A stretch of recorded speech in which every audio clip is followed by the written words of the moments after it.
Oh, welcome to People in Legal. Thanks, David. Thanks for having me. What a great opportunity to talk about what you guys do, what you're seeing in the marketplace, and where things are at. So, Paul, before we launch into it, do you want to give an introduction? Yeah, cool. So hi everyone. My name is Paul Evans. I run a marketing agency called Toro. We focus completely on the legal industry. So we work with law firms, legal tech companies, consultants to legal associations, but yeah, all law. Um, Kind of came about from working in law firms for about 10 years. So I headed up the marketing team at couple of pretty fast growing law firms. The first one was 𝐂𝐥𝐢𝐞𝐬, which then became 𝐂𝐻WL Ebsworth, and the second one was McPherson and Kelly. So I headed up the marketing team there. Um, and then after that kind of was like, okay, I'm going to go set up an agency with not much of a grand plan. And I think it's 12 years later, here we are, about 15 staff members, working with sort of firms all over Australia and Southeast Asia. And yeah, it's us. Brilliant, brilliant. So, what kind of services are you providing law firms? Like, what are you doing for them? What are they asking for? Yeah. So probably like two kind of big kettles of fish. The first being like a fractional marketing department. So like having like senior people running the marketing function, and then we have a team behind there to actually just get everything done.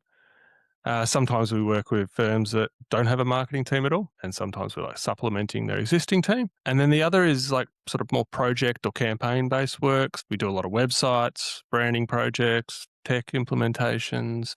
We also do like, yeah, campaign sort of work, like creating content, case studies, events, social media, email marketing, sort of all that kind of stuff. Yeah. And that kind of ongoing work. Yeah. Just building out content, search, advertising, whatever it is the firms kind of need. How has the whole law firm marketing landscape changed in the last 5 years? In the last 5 years, I mean, I think firms are getting more used to working with external providers for that. I think it's always been something that they used to love having in house. I think that the skills that you need to run like an effective marketing team are so varied now. You know, you can't just have one person just doing it all. That's, I mean, that's definitely a trend we've seen. But the actual like core, like how people actually buy legal services and so like tailor marketing to that, I don't think it's changed in 20, 30 years. I don't think it will change. Maybe some of the mechanics will, but it's all just referral. It's like so much of it's referral driven, especially like the types of firms we work with, which is predominantly commercial firms. Um, it's just, yeah, new ways of sort of building referral relationships, new ways of validating like, people's different expertise and experience. And yeah, some of those like mechanisms have changed a little, but at its core, it's kind of the same thing. It's trust, industry built on trust. It's a trust sale, isn't it? So it's actually basically you've got to win the trust first. There's a Yeah. portion of the market that they're a bit afraid of going to a lawyer. It's a bit like going to the dentist. They feel like Oh, I yeah. don't know whether I should get there or not, or what they're going to do, what they're going to charge, how it's going to be, how do I do this and that sort of stuff. And I guess you guys make it more accessible or make it easier for the average sort of consumer to understand what they can get from law firms. Yeah, it's a good point. Like a lot of our work is, I sort of frame it as like making the intangible tangible. So everything a lawyer does is kind of, well, no one knows about it. Like you know about the effect of it, but actually it lives in document management systems or in conversations like in a boardroom. So no one really knows about it. So a lot of it is bringing that to life. Like that's through like web content, through case studies, those type of things. Because I think you're right. People are like fear it. They don't know. They don't know what they're going to get. Um, Very like ephemeral. It's like, how do you know what the outcome's going to be? You don't. So it's like we're trying to leave like clues about, what it's going to be like to work with them. And it's usually a lot of that's going to be online now. One of the things that I'm reading about is that there's more people that are self-lawyering now as well. They're using certain AI tools out there to do that. And I guess they think, Yeah. well, do I really need to go to a lawyer? Can I get this stuff sorted myself? And it's actually establishing that's almost like a new competitor on the block for that sort of underserved market, the market that don't know what to Yeah. kind of do. Yeah. It's interesting. I'm not a lawyer, so I don't know it firsthand, but I hear it from my clients all the time. And I think for, let's say, the first 10 years of the business, I'd hear that from family lawyers all the time. It would be the client comes to them and they're like, oh, my friend got this. Well, I should get this as well. And it used to, family lawyers would tell me, it drive them nuts. And it's the advent of AI. I'm now hearing that across every single practice area. So commercial lawyers are getting it too. People are coming into them and going, yeah, I want to do this, or I've gone and Claude's helped me draft up this document. Can you look at it? It's definitely shifting. I don't know where that lands though. I really don't know. Does it mean that that firms have got to be more kind of searchable, or is there an SEO for AI? Yeah, to a degree. I think like we're seeing that shift a bit, like in firms wanting to be found in Claude or ChatGPT, or those kind of platforms. The best clients, as I said, still seem to be coming from referrals. People are still going to go online to check that person out, not just check out a problem. But for really kind of specific, say, problems or niches, people are using, they have used search engines before. They're using AI now for that. The process to actually get found in those platforms, it's actually pretty similar to sort of the old SEO. There are some nuances to them, like having summaries at the top of articles and things like that, because AI bots will only sort of read the first couple hundred words of an article. But it's still pretty early days there.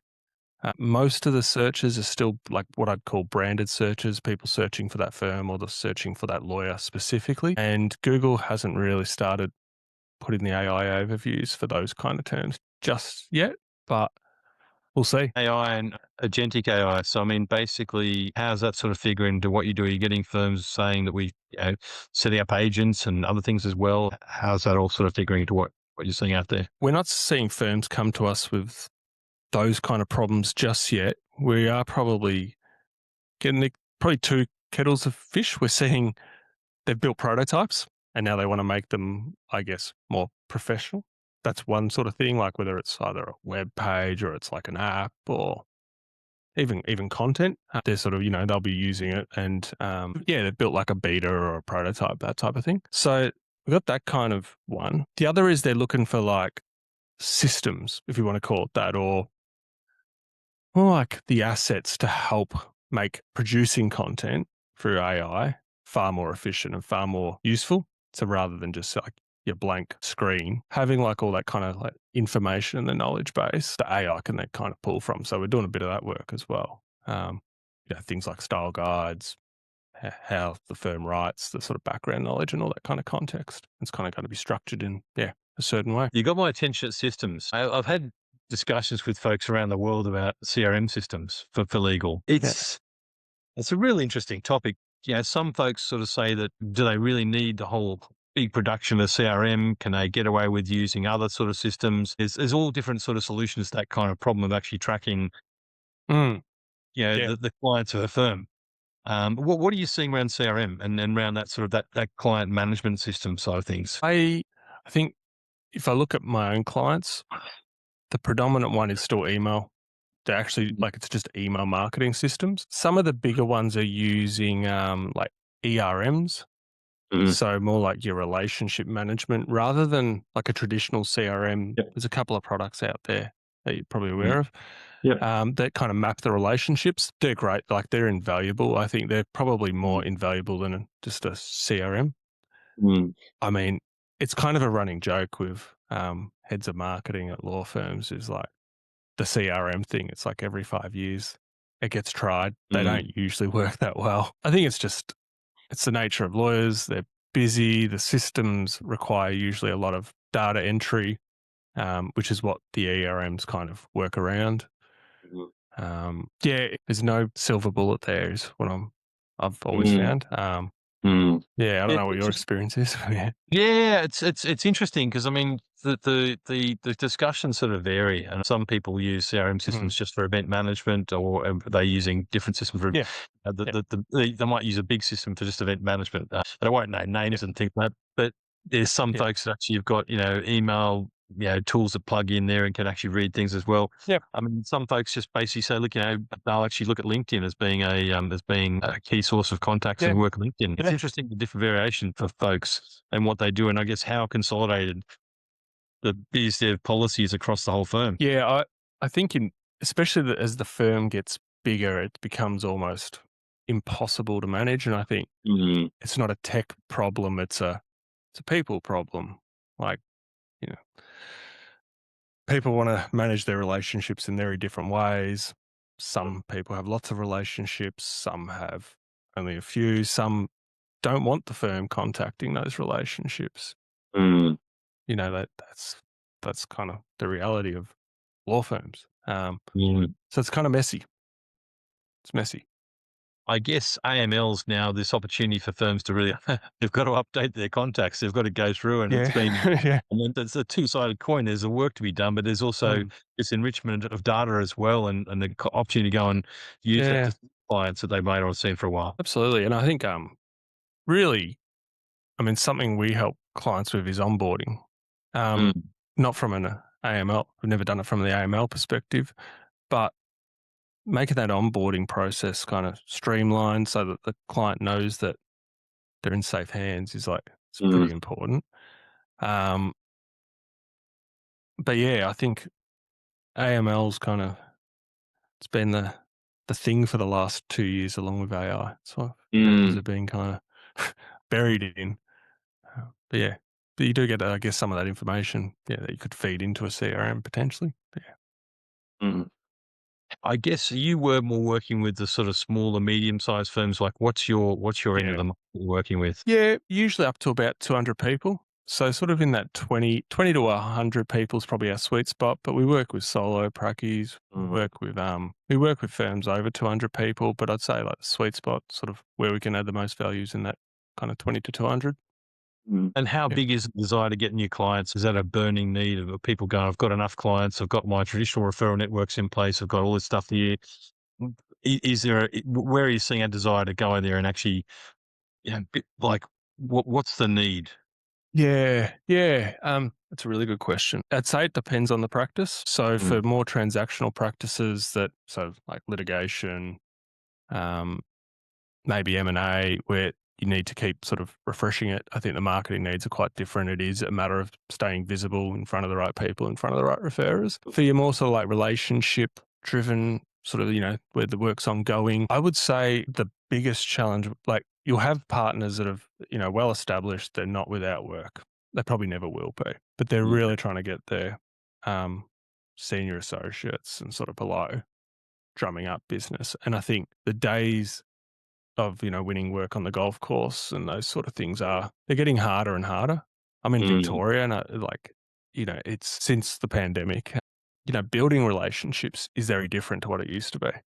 Yeah, I agree. Just the in-person events, they exist, but they're not at the same level. People aren't in the city all the time. Obviously, people are working from home and so forth. So it's coming up with different ways. And I think to build those relationships, and usually content in some sort of form is usually a pretty good way of kind of starting that, like, whether it's CPD, those sort of things. Yeah. Does that answer your question? It's like, I Mm. think, yeah, that's where they're wanting to grow. There's also a defensive play. Like a lot of the marketing is like actually just maintaining relationships, Okay. making sure that you're relevant in front of people as well. So there's that kind of side. Talent, obviously, they're looking to grow. Like they want more people, Mm. um, the right people. Obviously, all about that. Yeah, they're the kind of key ones. But I think it's extending beyond their existing networks, and it's probably another thing. Depends on the ambition of the firm, but yeah. If you could actually give us a story of like a firm that's an amazing firm at doing all the things that you're telling them to do and that sort of stuff, and they've gone from X to Y. Have you got one of those stories for us? Um, yeah, a few. Um, can't now. I don't probably want to name names, but No, no, that's okay. there's what. Yeah, there's one firm. That so they're in an area that's unbelievably competitive, and up against players just magnitudes of like 50 to 100 times bigger than them, with marketing budgets that where I think when we looked at it, they expected their marketing budget to be about 20 times the firm's Wow. annual revenue, Wow. just the marketing budget. Yeah. Goodness. And so we we're never going to win the game of like, let's out market them. Like let's advertise or sponsor or or Mm. even just building those relationships. So we got them to focus on like a very specific niche within what they did. And it was something that I hadn't seen any firms kind of claim. To mind you, this was just a practice area within a firm. So it was about a quarter of the practice. Mhm. At the time, it was a one partner sort of dabbling in it, maybe half their time was sort of spent in this area. It's now a team of 15 people Wow. just focused on that one area. It's the biggest practice in the firm. Part of their marketing was we built like our microsite for that niche with a whole bunch of resources that was it was sort of B2C, so it was consumer facing. They did a lot of press, a whole lot of CPD to referrers. So they got most of their work from other lawyers in this instance. So it was actually like doing CPD for other lawyers. Yeah, pretty active on things like social media, that type of thing. But really the things that have moved the needle is like the press, that online infrastructure around what they do. Yeah, doing videos, like video case studies, people Mm. been through the process. 3 things you could tell a firm that aren't working with you right now that they could do to change their trajectory in the next year. What would they be? Mm-hmm.